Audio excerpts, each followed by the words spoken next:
크루즈 산업은 해운과 관광의 융복합 산업으로 불립니다. 미국 선적 8만 2천 톤급의 웨스테르담호가 지난 4월 19일 오전 속초항에 입항했는데요.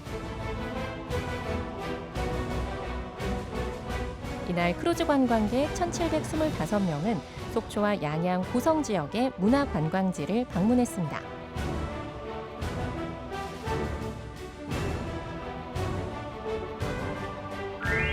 속초항 크루즈 출입항의 앞으로의 발전 방향을 함께 짚어봅니다. 지난 4월 속초항 국제 크루즈 터미널을 찾았습니다. 속초 사자놀이 환영 공연이 펼쳐졌는데요. 사실 이제 크루즈는 사람들의 로망이 아닐까 하는 생각이 듭니다. 지금은 크루즈라는 것들을 통해서 바다 생활을 즐길 수 있고 여가를 즐길 수 있는 뭐 이런 생활 시스템들이 크루즈에는 존재한다라는 거죠. 많은 사람들의 로망 중에 하나가 사실 크루즈 여행이다 이렇게 보시면 될 것 같습니다. 14박 15일의 긴 정박 시간. 아마도 이 시간을 어떻게 잘 활용하느냐가 크루즈 여행의 관건일 겁니다. 저희 속초항 같은 경우는 특히 이제 다 워낙 유명한 이제 설악산 국립공원이 저희 항만에서 차량으로 20-30분 안에 있다는 점이 굉장히 큰 특장점입니다. 그래서 전 세계 어디를 가셔도 이렇게 그 아름다운 국립공원이 항만과 그렇게 가까이 위치하고 있는 지역이 거의 없기 때문에 그런 점을 선사에서는 굉장히 높게 평가를 해주시고요. DMZ와 가깝다는 점들도 굉장히 그 선사에서는 흥미롭게 보시고 계셔서 고성의 뭐 통일전망대라던가 이런 그 북한을 좀 조망할 수 있는 그런 지역까지. 사실 속초시에 이제 거기 크루즈가 이제 들어오지 않습니까? 보통은 이제 한 5, 6회 정도는 이제 들어옵니다. 문제는 속초시 입장에서는 크루즈가 입항하는 것이 좋을 수도 있겠지만은 지역 주민들이나 아니면 지역의 상권에는 별로 도움이 되지 않습니다. 기본적으로 크루즈는 배 안에서 선상에서 모든 것들이 다 이루어지거든요. 그러니까 이제 내려가지고 할 수 있는 것들은 뭐 점심이나 아니면은 이제 뭐 선물 정도, 수비녀 사는 혹은 특산물 사는 것 정도에 그친다라는 거죠. 그렇게 보면은 사실 지역의 관광지와 연계하는 이런 프로그램들이 많이 만들어져야 되는데 아시겠지만은 속초 같은 경우에는 장시간 동안 지역을 관광 여행할 수 있는 이런 것들은 거의 없습니다. 결국 이제 그러다 보니까 지역 경제에 별 도움이 되지 않는다. 그렇다면 크루즈를 이용해 속초항에 도착한 후 연계버스를 이용해 속초 관광수산시장을 찾은 크루즈 여행객의 실제 반응은 어떨까요? Oh, this is my first time. It's a nice little small town like a resort, but it's beautiful because I love the water and I love this market. Yeah, the fish and the seafood are incredible. Yeah, they're incredible. 조금 한 2% 그렇게밖에 안 다녀. 많이는 왔어 막 우르르 왔다 우르르 가고 이렇게는 안 하는 것 같아. 한 2% 한국인이 거진 다 대부분 한국인 사람. 기대했던 경제 유발 효과가 아직은 미미하다는 반응인데요.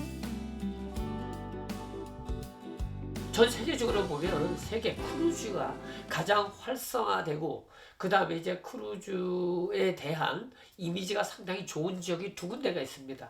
그 중에 이제 하나, 뭐 여러 군데가 있겠지만 그 중에 하나가 이제 지중해 연안입니다.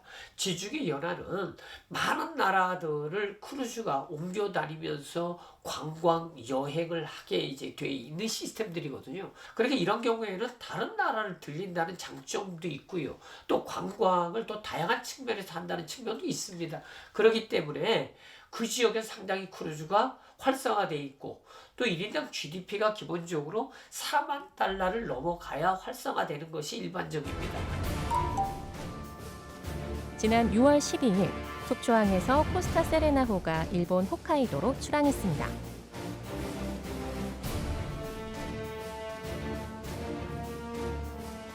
이탈리아 선적 11만 톤급의 코스타 세레나호는 우리나라를 모항으로 출발하는 크루즈 가운데 가장 큰 규모인데요. 홋카이도 등 일본의 주요 항구 도시를 5박 6일간의 일정으로 둘러본 후 다시 속초항으로 입항하는 코스입니다.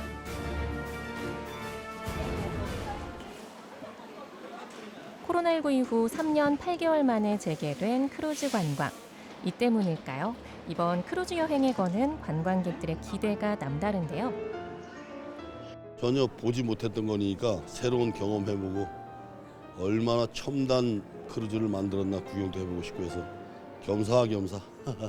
소방서장님 또 동해구 그동안 2023년 6월엔 이탈리아 선적 11만 톤급의 코스타 세레나호가 속초항을 모항으로 하는 출항식을 갖기도 했습니다. In my opinion, I've been in Sochi in the past. In my opinion, it's a very interesting destination, very well equipped, very well organized. 코로나19 이후 중단됐던 출항이 재개된 덕분에 그 열기가 더 뜨거웠죠. 속초를 시작으로 해서 남북 관계가 좋아진다면 북한에 있는 원산, 그다음에 러시아 블라디보스토크, 그다음에 그 후에 사할린, 그다음에 일본 북해도, 아오모리, 부산, 제주를 잇는 적극적인 포토 세일을 통해서 우리 속초시가 대한민국 최고의 크루즈 관광 도시로 거듭날 수 있도록 최선의 노력을 다하도록 하겠습니다. 크루즈 내부엔 레스토랑과 공연장은 물론 수영장과 워터슬라이드 등의 다양한 시설을 두루 갖추고 있습니다. 사실 이제 모항을 그러니까 크루즈를 모항으로 한다는 것은 어떤 개념이냐면요.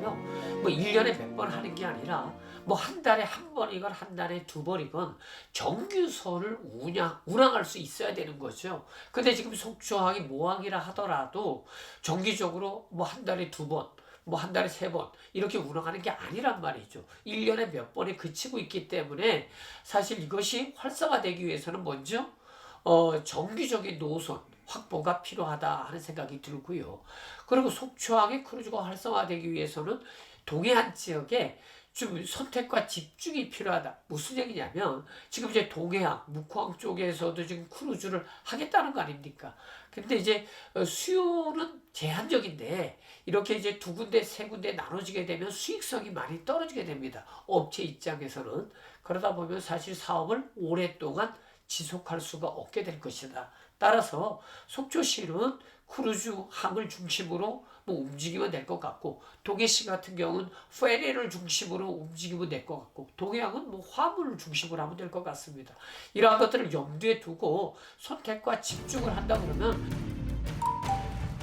2023년 4월엔 미국 국적의 실버 위스퍼호가 속초항으로 입항하기도 했는데요.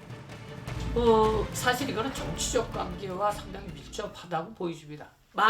만약에 우리가 남북 관계가 좋아져서 원산항에 크루즈선이 정박할 수 있다라고 하면 아마 크루즈선은 만선이 될 겁니다. 그러니까 모든 사람들이 전부 다 가기를 원할 테니까요. 뭐 그거는 뭐 말할 것도 없습니다. 뭐 러시아도 마찬가지고요. 또 일본도 마찬가지고요. 홋카이도 가고 싶은 사람들은 많이 있을 겁니다. 하지만 이런 것들이 원만하게 잘 이루어진다고 하면 뭐 크루즈도 이 지역에서 대박 뭐 여행 되지 않을까 생각합니다.